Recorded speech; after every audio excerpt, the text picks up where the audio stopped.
What is up, TBS crew? Happy holidays. It is your boy Steph, back with another reaction. This time we have Mr. Creepypasta, Black-Eyed Children at Christmas, Creepypasta Storytime, uploaded December 23rd, 2019. Now, y'all already know all the important links will be down in the description, so without further ado, let's get into it. Black-Eyed Children. Boy, y'all know how I feel about that. Glad it's just a story and not a video. It'll still creep me out. Mrs. Delphine Smithers was an 83-year-old who lived by herself, save for her cat. No. Her husband had passed 2 years prior, and the children had since grown up and left the nest. But come Christmas time, Mrs. Smithers gets her joy whenever her grandchildren pay a visit. Oh, I don't like She how thought of the looks on their faces whenever she served them Christmas cookies and other pleasantries. This Christmas, she made some sweet and salty bark and kept it on the kitchen table. She found herself sitting down in her favorite chair, knitting a scarf, when there came a sharp knock on the door. Are her She jumped a grandkids? bit, not expecting any visitors at the moment. Are her grandkids the black-eyed kids? Can we come in?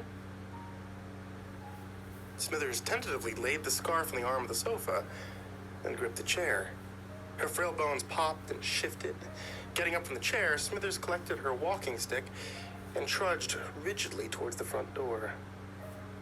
Another sharp knock rung out, that time more agitated than previously. "I'm coming, hold on," Smithers yelled. She grasped the doorknob and turned it counterclockwise. The door creaked open. On the other end of the door were two children, a boy and a girl. The boy appeared older, presumably around 13. He wore a denim hoodie and gray pants.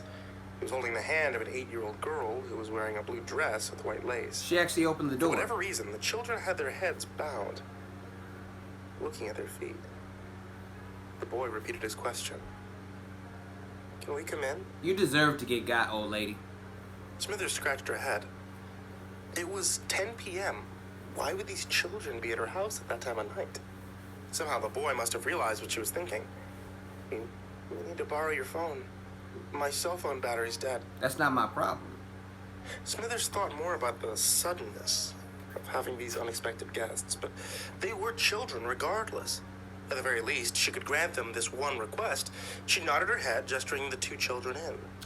Smithers directed them to the living room, where her cat drone awake from the ruckus. When it set its eyes on the two mysterious children, the cat arched its back and hissed. Smithers walked over to silence her cat. "Lex, these are our guests. Behave yourself." The cat mewed in defense before running out of the living room and into the kitchen. The cat know what's The two up. children sat on the sofa, their eyes still hidden. Smithers went into the kitchen and pulled out the plate of sweet and salty bark. She returned to the living room and bent down to the children's eye level. "Care for some sweets?" The boy looked up. There was a good reason as to why he was shielding his eyes. They were devoid of color or pupils. Nothing more than pitch black nothingness. Wherever he was, he assuredly was not of the earthly realm. The girl looked up as well. Her eyes matched the coal blackness of the other boy, and yet more bizarre. Smithers smiled at the children, despite the hollow sockets they called eyes. The children were speechless at first. They shared a puzzled gaze. The girl waved her hand in front of Smithers' face, but Smithers didn't follow the path of it. They leaned in closer, realizing that Smithers' eyes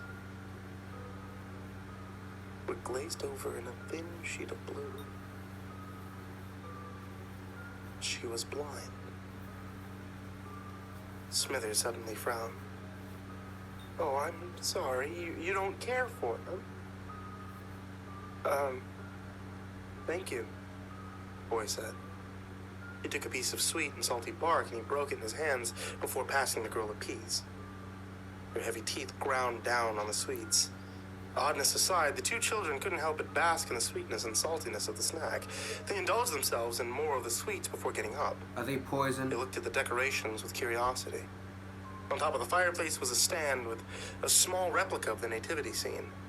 From her mental notes, she figured the two children had stopped at the fireplace. "Isn't it such a lovely display?" she asked. Do you know the story of Christmas? We know about your Jesus, the boy responded.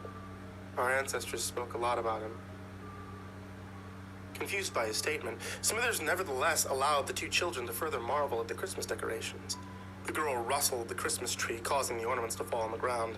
She ceased when she sensed Smithers getting upset. The two children played with the nutcrackers and listened to Christmas songs. The hours edged by slowly until a sudden electrical surge gathered through the house. The two children looked at each other and back at Smithers. We have to go now. Our parents are here. Bright light shone through the windows. Outside was a spherical, smooth craft standing on three legs. A large, shiny-looking creature exited the craft and stood there at the door. The two children collected the plate of sweet and salty bark and exited through the front door. They're aliens? There came a sound of a large whistle, as if there were thousands of steam engines situated outside. But then a flash. The craft was gone. Smithers called out for the two children, only to be met by a great silence.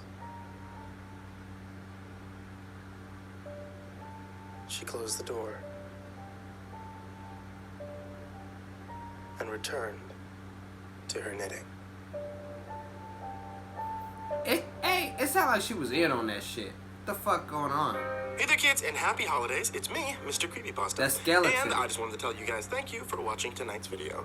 If you enjoy watching videos here on YouTube, then you should check out the Mr. Creepypasta Storytime podcast, which is available on Spotify and on iTunes and on Google Play and everywhere like that. If you enjoy listening to Mr. Creepypasta's Storytime podcast, you'll enjoy watching it on YouTube because it's the same show. You guys are both hearing the exact same thing at the exact same time. Also, thank you guys for supporting me on Patreon or on Popbase. You guys who are the top supporters on Patreon especially, thank you so much.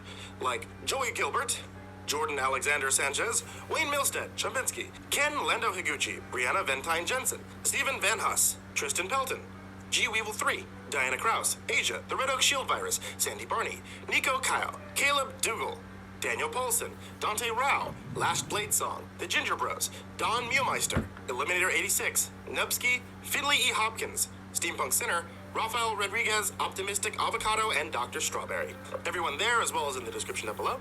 Thank you guys so much. If you'd like to also follow me on Popbase, where you can get a couple of different updates here and there and play games along with me, then you can do so on your phone. It's on Android and on Apple. And if you guys are looking for something like a hot beverage, such as, say, a tea, for the cold winter months, then my wife is still selling teas over at etsy.com/shop/Ivory Monocle Tea, including a Mr. Creepypasta tea that has me on it, dabbing. Don't actually, if you do order that tea, request that sticker because we made it, but she didn't want me to put it on the tea because she said it wasn't professional. I think it's whatever. Check back throughout the entirety of the holiday season for more horror stories every single day. Forever. Sweet dreams, kids.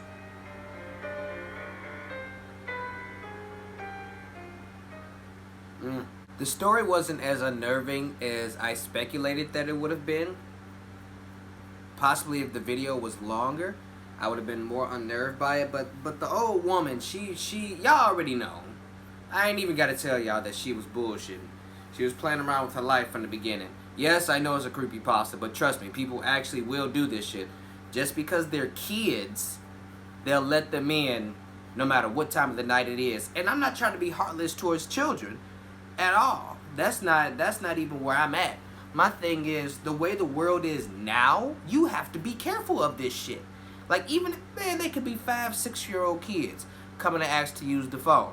Yeah, you can use the phone. You get your phone, you put it outside, you close the door back, and you tell them to knock on your door when they get done. And when they knock on your door, you look out the peephole, you have a weapon ready, you scan the area, make sure no one's sitting on the sides or anything like that.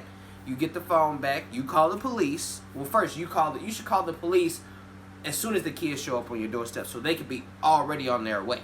So by the time they get done with their phone call, they either there already or the police are like right down the block. You understand what I mean? Like I said, I'm not heartless towards children. That's so far from the truth, so I don't want to come off like that. But I don't care how innocent they look. You gotta be careful with shit like that. Everybody trying to set people up nowadays, and y'all know that's factual. But now, had the old woman got, had they abducted her, because they sound like it was a fucking UFO or some type of aircraft on her lawn for those kids, those black-eyed children. So had she gotten abducted and probed and examined and all that, she would have deserved every minute of another. I would have loved to have heard that happen. Man, that would have did my heart some good. Thank you so much, guys, for watching my video. That is all I got for y'all this time around. I really hope you enjoyed it. But until then, I'm sorry, I froze up for a minute. But until then, your boy Steph is out.